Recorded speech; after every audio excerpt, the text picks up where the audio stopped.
mucha gente todavía cree que la inteligencia artificial piensa y que ella te contesta lo que ella pensó o lo que ella le pareció. O sea, hay un total desconocimiento de que es una máquina que se alimenta de algoritmos, que hay un ser humano alimentando esa máquina y que ese ser humano le puede transmitir sus sesgos, sus fallas éticas, moral, porque la inteligencia artificial no tiene ética. Los datos, las historias, las palabras, la memoria.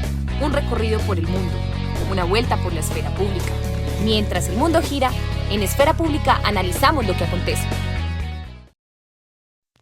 La inteligencia artificial es un espejo demasiado condescendiente. María Amparo Gaitán, periodista, especialista en tecnología y negocios.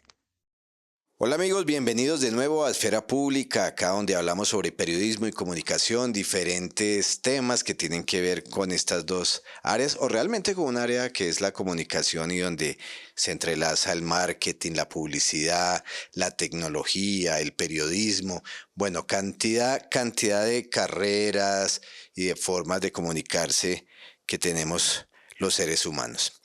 Hoy vamos a tener invitada especial, muy especial, una chica que está dedicada a la tecnología y hoy también tenemos algo especial y es que estamos haciéndole un homenaje a los periodistas caídos en Palestina.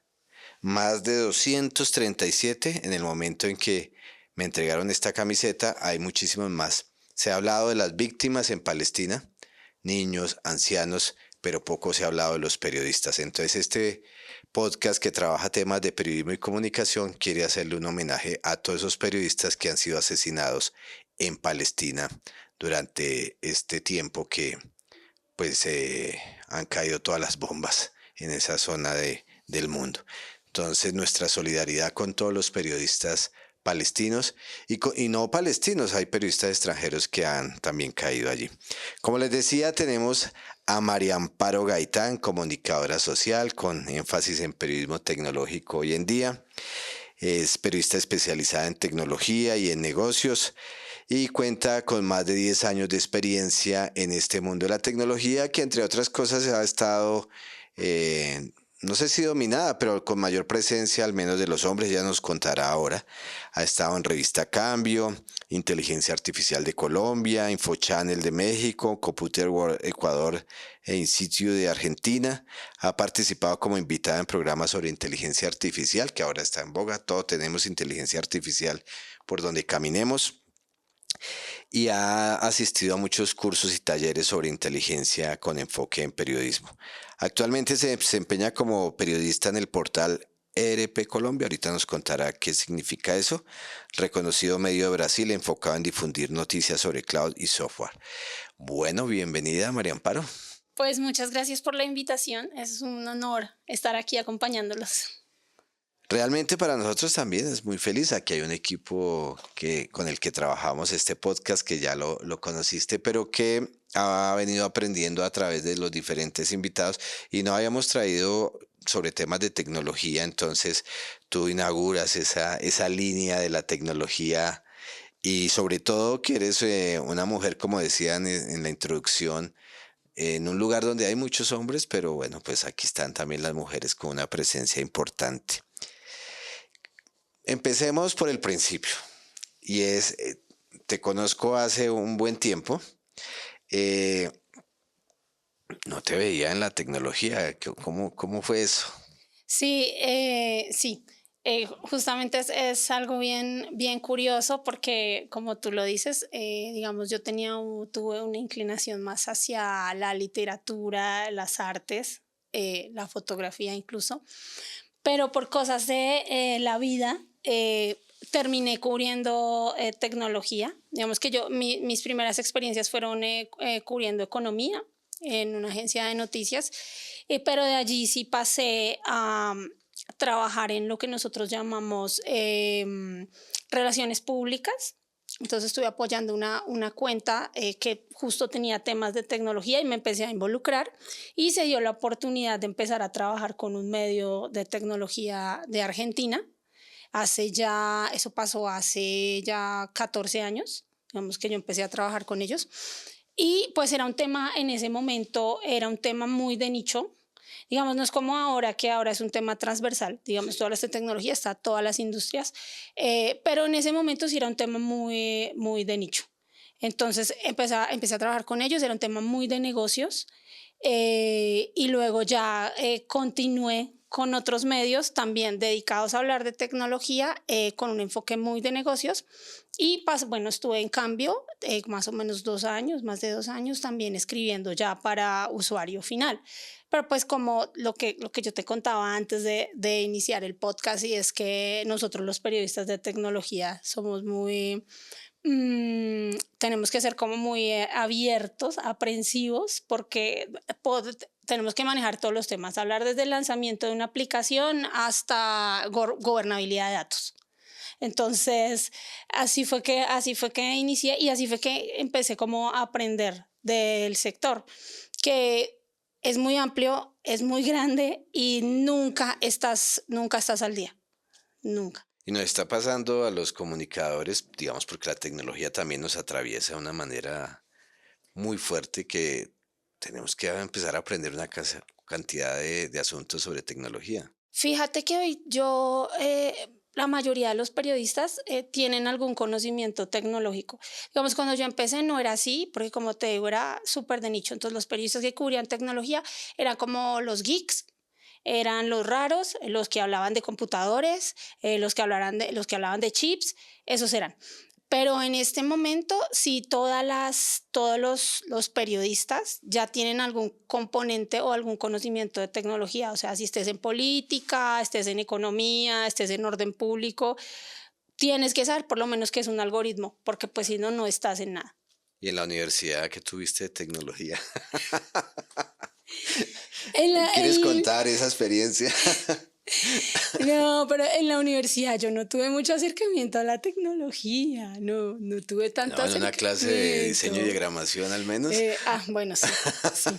Sí, pero es que yo nunca he sido tan buena en el diseño, la verdad. Bueno, pero ahí empezamos a utilizar los computadores, que era lo que teníamos en esa época. Sí, ¿No había celulares era o lo ya que habían celulares? Sí, tal vez sí. estaban los primeros celulares, estos Motorola, que eran chiquitos, y el Nokia clásico, esos eran fueron los Estabas primeros chiquita, estabas muy celulares. pequeña en esa época. Yo me acuerdo que yo tenía una amiga que ella alcanzó a tener un celular de esos de que parecían un radioteléfono, que tenía antenitas y Sí, era sí. la única persona que yo veía con celular. No, y uno cargaba algo en la correa para poder meterlo ahí, Ajá, porque era muy grande, era como un sí, teléfono inalámbrico de los que están en las casas y es que todavía hay por ahí. ese fue el primer celular que yo vi. Lo tenía ella, y ella después ya era siempre la que tenía los celulares, los últimos Estaba. celulares. Bueno, y en ese mundo de la tecnología hay mucho machismo porque, digamos, trabajan muchos hombres o es un mundo, digamos, un poco amable, más amable para las mujeres. Fíjate que en cuanto hablando a los periodistas, yo siempre me he sentido bien recibida, ¿sí? Y digamos que como cuando yo empecé a cubrir La Fuente, pues eran casi solo hombres. Entonces mucho del conocimiento, muchas de las cosas que yo he aprendido, lo aprendí de ellos, porque ellos eran periodistas que llevaban muchos años cubriendo tecnología. Y siento que conmigo y con mis colegas siempre ha habido como un ambiente de apertura. Mm, También con los voceros, o sea, los fabricantes, los distribuidores, también hay un ambiente de apertura hacia el género. O sea, digamos, no ha sido agresivo. Nunca me he sentido como atacada por un colega o por un vocero, ¿no? Sí, porque no es, digamos, no es muy común que haya mujeres. Todavía, digamos, no es tan común, ¿cierto? No, sabes que no, en periodistas no somos muchas, o sea, como especializadas no somos muchas. Puede contarse como con una mano. Y a nivel, digamos, de la gente que trabaja en las marcas de tecnología, Sí, hay muchas mujeres, pero están en muchos cargos En comerciales. comercial, sí. También hay muchas mujeres que están en cargos de gerenciales, pero a nivel como digamos ya de desarrollo o de áreas de TI, tampoco son muchas. Tampoco se ven con frecuencia. Toca hacer un trabajo ahí seguramente para que muchas más mujeres puedan abordar esos Sí. cargos y esos puestos que tienen que ver con el desarrollo tecnológico, Ujú. ¿no?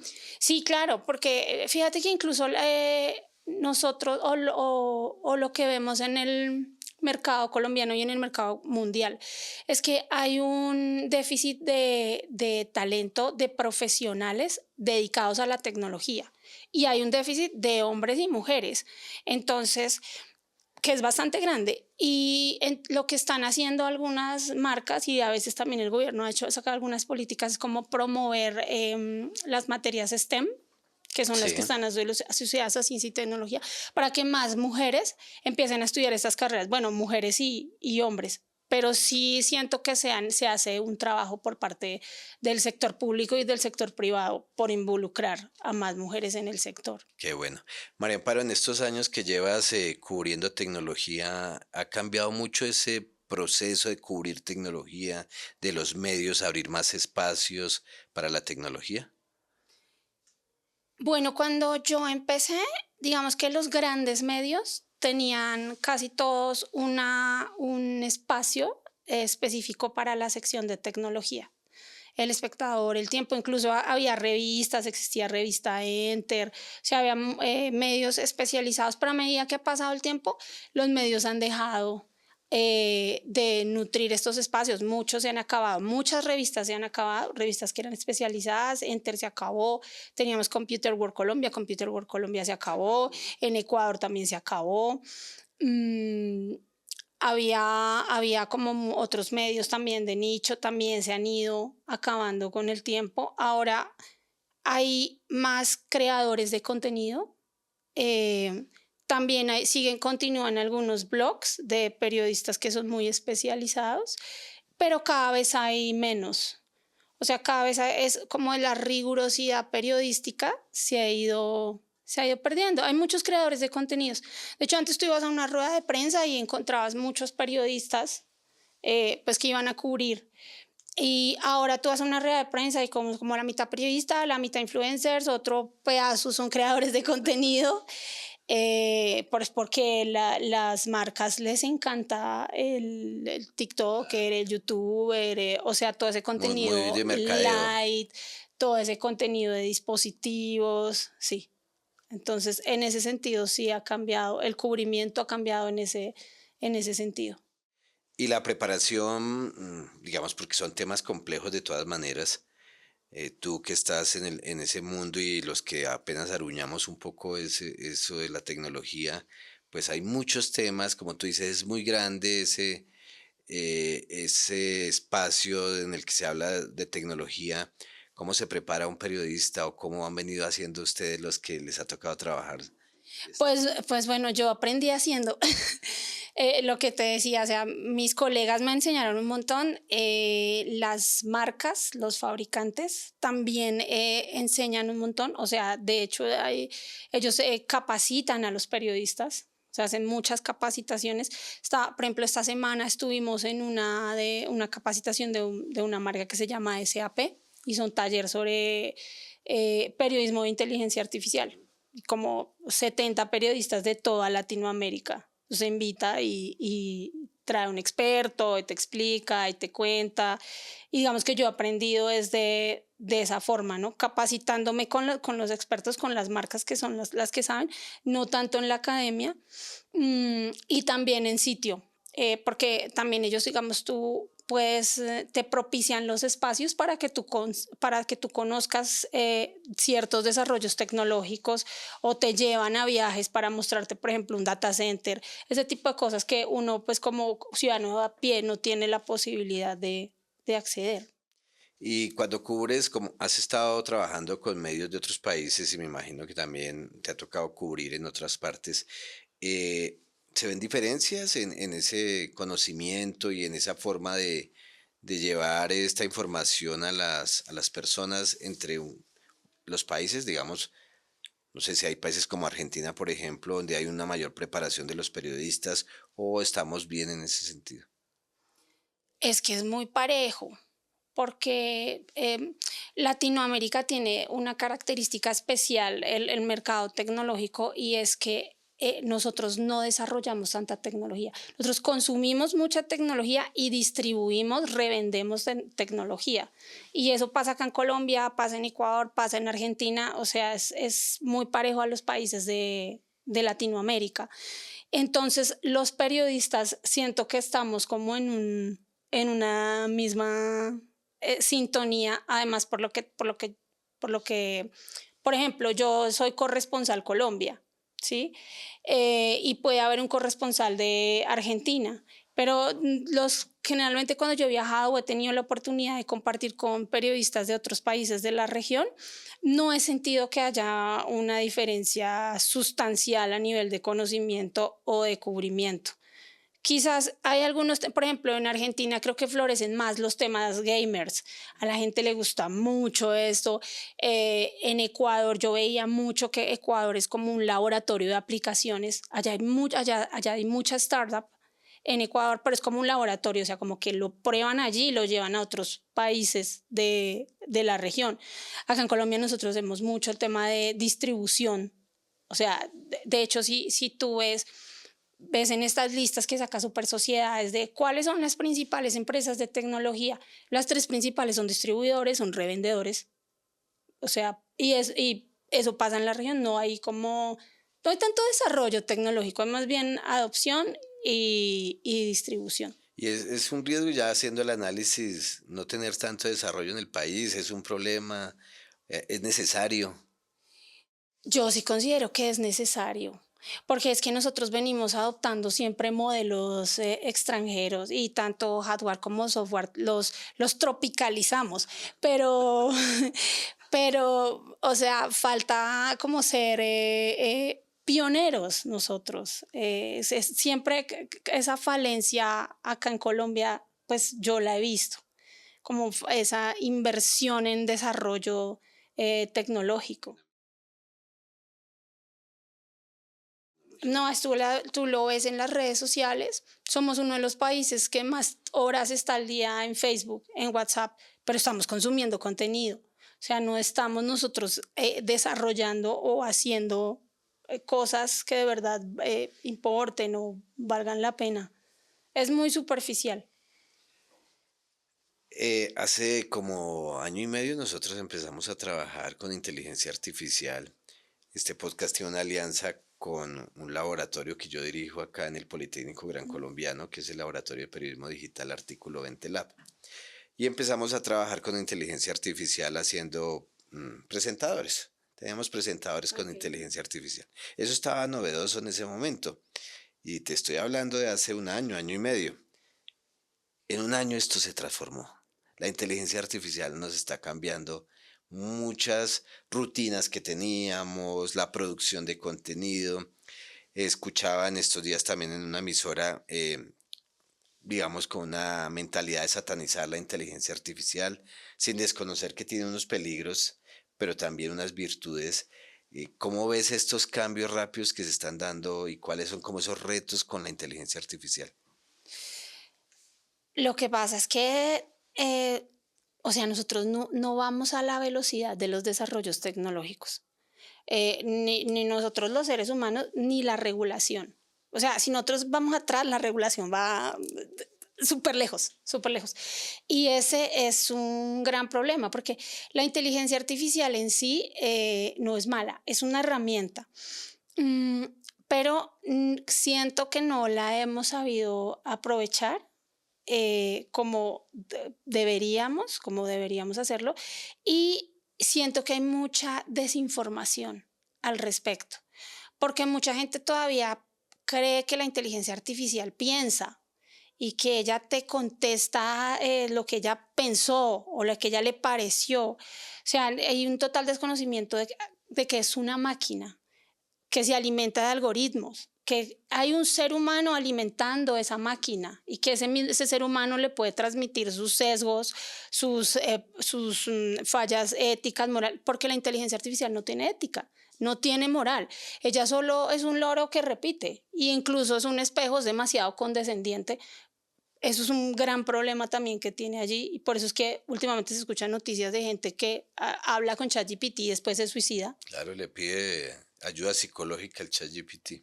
Claro, porque no existe el conocimiento de que es una máquina que está reconociendo patrones y te está respondiendo a través de patrones y te está haciendo un espejo tuyo. Entonces creo que el tema ético es una de las partes más importantes que tiene la inteligencia artificial y entender que nosotros somos los que la estamos alimentando.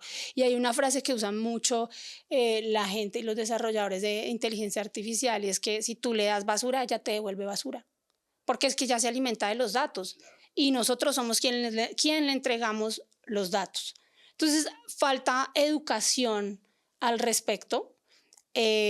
Porque sí hay mucho pensamiento mágico alrededor de la inteligencia artificial y falta regulación, obviamente, como en muchas otras tecnologías, pero al ser un desarrollo tan nuevo, digamos que sí, todavía estamos conociendo como los efectos, los efectos que tiene y que puede traer.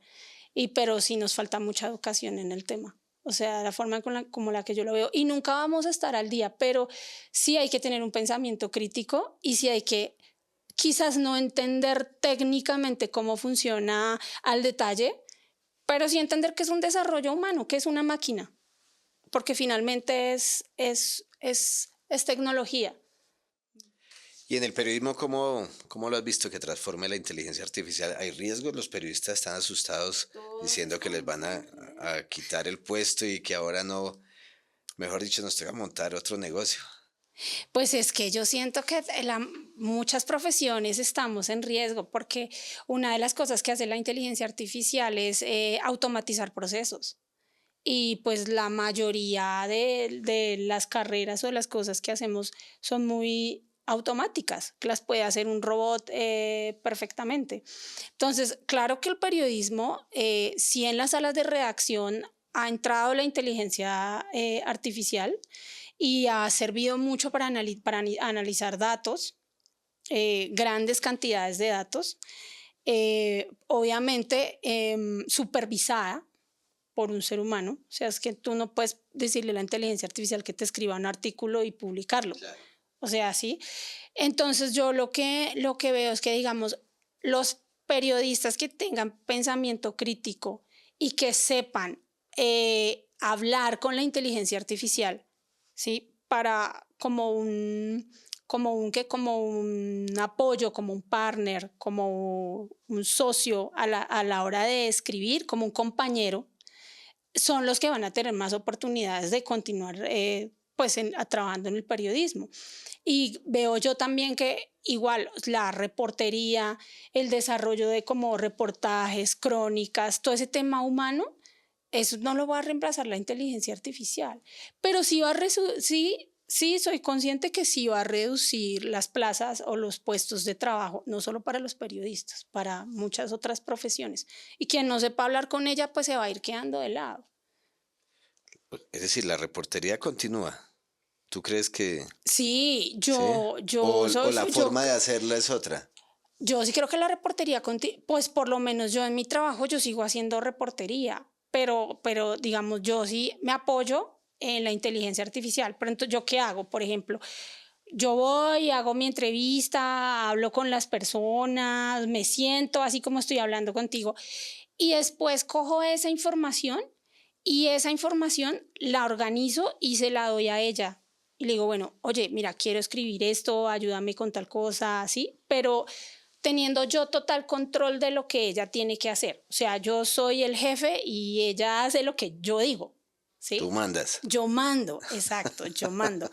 Y también total del control de los datos. Por ejemplo, yo hay algo que hago y es que yo todavía transcribo las entrevistas. Y la gente me dice, ¿pero por qué? O sea, hay un montón de programas que te transcriben las... Y yo es que no, yo no confío. O sea, yo necesito yo escuchar y yo saber qué estuvo diciendo y entender el tono y entender el momento y recordar en ese momento se tomó un café cuando estamos hablando de tal cosa, ¿sí? Yo necesito eso y ya cuando yo sí tengo mi transcripción, ya yo sí se la doy a ella y le digo, mira, ayúdame con tal y tal y tal cosa, pero solo usa estos datos que yo te estoy dando. No quiero que traigas datos de ningún otro lado, no quiero que tú te inventes cosas, Ajá. no quiero, ¿sí? Entonces creo que entender eso, sí es un partner, es un compañero de trabajo que tú puedes utilizar, pero tú tienes el control. O sea, no puedes dejar que ella haga lo que le Que parezca. haga todo el trabajo, entre comillas, porque lo va a terminar haciendo mal seguramente, por lo que tú dices. Sí, no, tiene que siempre tener supervisión y pues no podemos prescindir tampoco, o sea, no podemos satanizarla como decías tú. O sea, está ahí y hay que aprovecharla. Sí, hay que usarla. Hay que Sin usarla. duda. Sí. Sin duda. Y además le ayuda a uno. Ojalá tuviéramos, ¿te acuerdas de esa expresión, el síndrome de la hoja en blanco? Hubiéramos tenido en esa época inteligencia artificial, no tendríamos tantos problemas como tuvimos para empezar a redactar una noticia. Exactamente. Sí. Y fíjate que mucha gente la usa para eso, para el brainstorm, para la lluvia de ideas. Sí. Y hay gente también, periodistas que utilizan una, dos, tres y con todas cotejan la información y las ponen a hablar entre ellas. ¿Tú qué opinas de esto que está argumentando esta inteligencia artificial? O sea, hablan y la utilizan de esa forma para verificar también información, pero siempre estando ahí, uno mandando. Sí. Coordinando, llevando la conversación, uno mismo llevando la conversación con chat. Y uno mismo dándole los datos. Exacto. A nosotros nos ven estudiantes de comunicación y periodismo. ¿Cuáles son las habilidades que debe tener un egresado, un nuevo de periodismo para estar en ese mundo en el que tú estás y que has sido tan exitosa? Entonces, ¿qué debería tener? Porque vienes de un mundo del periodismo económico, que es un nicho también interesante y yo digo que más o menos económicamente llamativo en relación con otros. Uh-huh. Y que sin duda pues está transformando al mundo. Pues este es un mundo fascinante. Yo creo que lo primero que uno debe tener en cuenta es la capacidad de aprender o de estar abierto a aprender todos los días, ¿sí? Porque la tecnología cambia todo el tiempo y tú todo lo que ayer sabías ya quizás mañana no te sirva, lo que tú estabas diciendo. O sea, entonces tener esa apertura a siempre aprender, querer aprender y tener la disponibilidad para aprender. Tener pensamiento crítico, que eso sí siento que en todas independientemente de la fuente que tú cualquier profesión, sí, claro, sí. Pero además falta mucho, ¿no? Es decir, uno lo daría por un hecho, pero... Sí, no, pero es vital tener ese pensamiento crítico. Yo siento que la ética es muy importante. Es muy importante, es un tema que se ha dejado muy de lado, pero en este momento es clave. Es clave y lo hemos visto, por ejemplo, en leyes que ya existen, por ejemplo, de gobernanza de inteligencia artificial. El tema ético es vital. O sea, hasta dónde le dejas tú ciertas decisiones a esta inteligencia artificial o a estos desarrollos tecnológicos, porque no es solo la inteligencia artificial. Y sorprenderse, esa capacidad de sorprenderse porque todos los días ves algo nuevo. O sea, antes de que explotara el tema de la inteligencia artificial, yo veía en muchos eventos que la gente hablaba de cloud, la gente hablaba de metaverso, la gente hablaba de impresión 3D, sea, estaban todas las conversaciones y todas las empresas estaban apostándole cada una a una tecnología y ¡pum! Explotó la inteligencia artificial. Entonces ya no es metaverso, ya no es, vamos a apostar a la inteligencia artificial. Pero nadie lo esperó, nadie lo veía, ¿sí? Fue algo que ocurrió de un momento a otro. Entonces es asombrarse, esa capacidad de tener como esa sorpresa. Me parece que es importante, porque hace que uno como que le coja cariño y sigas ahí. Sí, Claro. no se vuelve algo monótono ni algo automatizado. Ni repetitivo, Ni siempre hay algo. repetitivo, exacto. Tú hablabas algo de lo de la ética y no te quiero meter en problemas, pero digamos también como periodista tienes una responsabilidad porque estamos frente a una industria Ujú. y frente a una industria que tiene intereses, Sí. ¿sí? Y es complejo porque no más alimentar la inteligencia artificial y cómo se alimenta la inteligencia artificial también significa cómo nos responde y quienes la alimentan, tú lo dijiste muy bien, pueden tener sesgos y los tienen, mejor dicho. Si tú buscas algo, hablando de lo de la camiseta de hoy, buscas algunas cosas en inteligencia artificial sobre lo que está pasando en Palestina y no te aparece. O te Ujú. da otra respuesta totalmente diferente a a la que uno le está pidiendo a alguno de estos chats de inteligencia artificial. Ese, ese tema ético ahí en esa relación entre la industria e informar, cómo la tramitas. Es que hay que tener, lo que tú estás diciendo es súper importante porque hay que tener claro que en este momento, digamos, todas las inteligencias artificiales, la mayoría de las que existen, las crearon grandes corporaciones, ¿sí? Estos lenguajes los crearon grandes corporaciones. Por ejemplo, latinoamericano tiene un lenguaje profundo para desarrollar una inteligencia artificial, ¿sí? Nosotros usamos o consumimos las que ya está, la que hizo Meta, la que hizo OpenAI, ¿sí? Y justamente estas grandes corporaciones, como tú lo dices, tienen unos intereses y ellas mismas han creado unos logaritmos, para alimentar a esas inteligencias artificiales y que sí promueven bastantes sesgos y han habido muchos casos en los que se ha visto que, por ejemplo, las inteligencias artificiales que se usan para reclutamiento. En muchos casos los mejores candidatos no los tienen en cuenta porque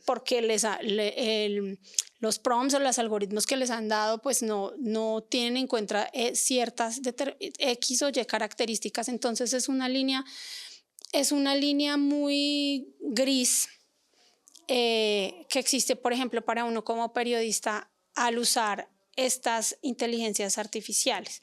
O sea, por eso yo te digo, o sea, controla la información que tú le das, revisa qué es lo que te está entregando, o sea, críticamente, revisa la veracidad de esos datos y compararlo con la realidad, ¿sí?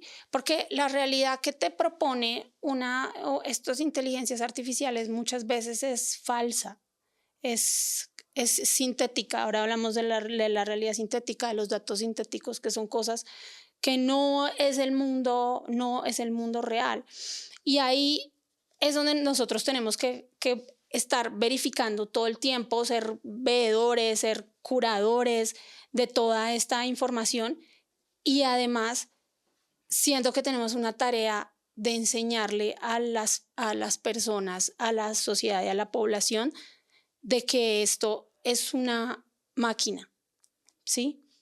De que no es como un ser, tu psicólogo, ¿sí? Porque creo que al mercadeo le va muy bien darte esa idea de que tú humanices un chatbot o humanices un avatar, ¿sí? A nivel de mercadeo le va súper bien que tú le entregues toda tu información y le entregues todos tus datos y que le creas todo lo que te dice, ¿sí?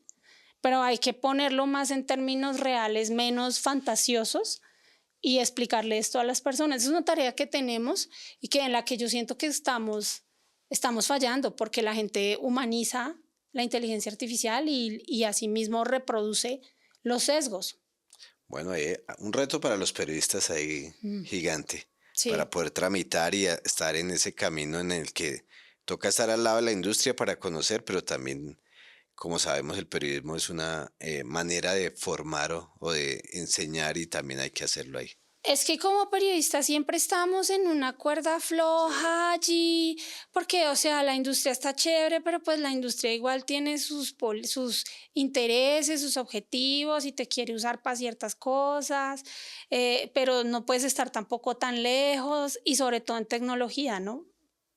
Claro. Bueno, se nos está acabando el tiempo, pero quisiera terminar con una anécdota o algo especial, un proyecto que tú creas que te cambió la vida en este mundo de la tecnología, o algo que hiciste, o tu llegada a la tecnología. ¿Cuál es esa experiencia que te gustaría contarnos así para animar a esas personas que quieren estar en el mundo del periodismo tecnológico? Bueno, fíjate que yo estuve participando en un proyecto de Caracol Radio que se llama Inteligencia Artificial Colombia. Yo estuve muy poquito allí en ese proyecto, pero hice un reportaje justamente sobre ciberseguridad. En esa época, eso fue hace como 2 años, cuando atacaron al INVIMA, al Ministerio de Sí, Salud, me a la acuerdo. Supersalud, que eso fue un boom. Bueno, eh, yo tuve la oportunidad de ir a hablar como con los CEOs, los CTOs o sea, las personas que dirigen las áreas de tecnología de estas de esas entidades. Y uno de ellos me comentaba que los equipos de TI que ellos tenían como coordinando lo que pasó en los data centers, tuvieron ellos muchos problemas de salud psicológica. Y eso era una arista, algo que yo no, pues uno nunca piensa Claro, eso, uno claro. nunca ve eso.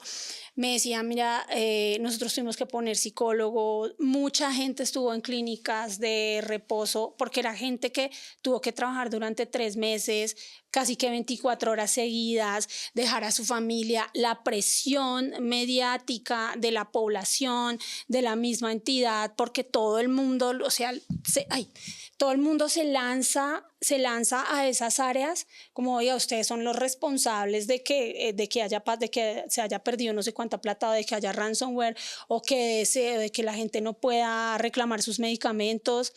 Entonces, el tema psicológico es muy, muy fuerte para esas personas que trabajan en TI. O sea, la carga psicológica. Y es una parte humana que uno no ve, y que es bastante desconcertante, que sobre un grupo de 10 o 15 personas recaiga todo el funcionamiento de una entidad como el INVIMA o la Superintendencia de Salud. ¿Quién está con esas personas? ¿Quién está apoyando su trabajo psicológico? O sea, están ahí, pero cuando llega a pasar algo, o sea, les caen encima, nadie las ve.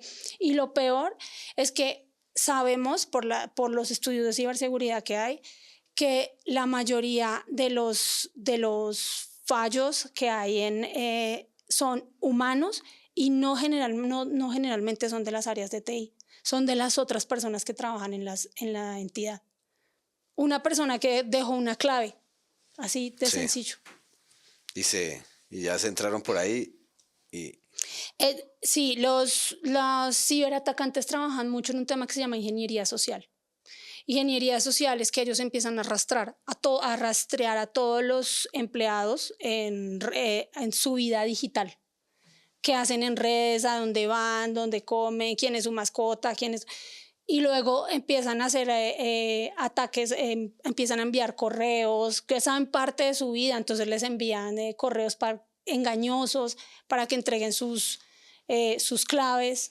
¿Sí? Este tipo de cosas. Incluso hay ciertos ataques donde dejan una USB a la entrada del edificio, alguien la encuentra, llega al edificio, la conecta y ya.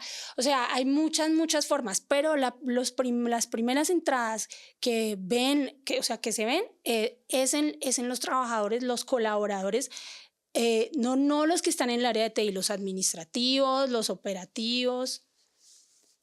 Y finalmente, pues todo recae sobre el área de TI.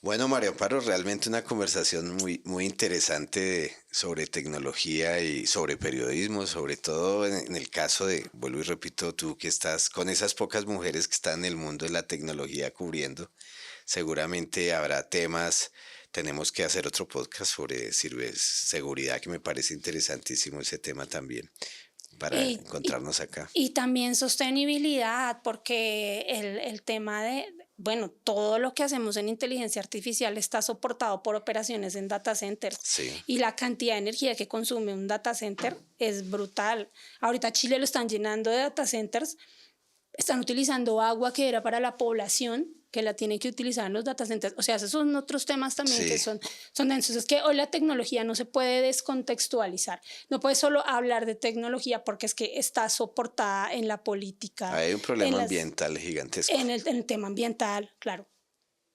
Bueno, que sea una cita, ¿no? Entonces, para hablar sobre esos temas en un nuevo episodio de Esfera Pública. Pues muchas gracias. Bueno, muchas gracias a ti y esperamos tenerte acá de nuevo entonces. Gracias. Bueno, hablamos con María Amparo Gaitán sobre tecnología y periodismo. Gracias por estar acá. Chao.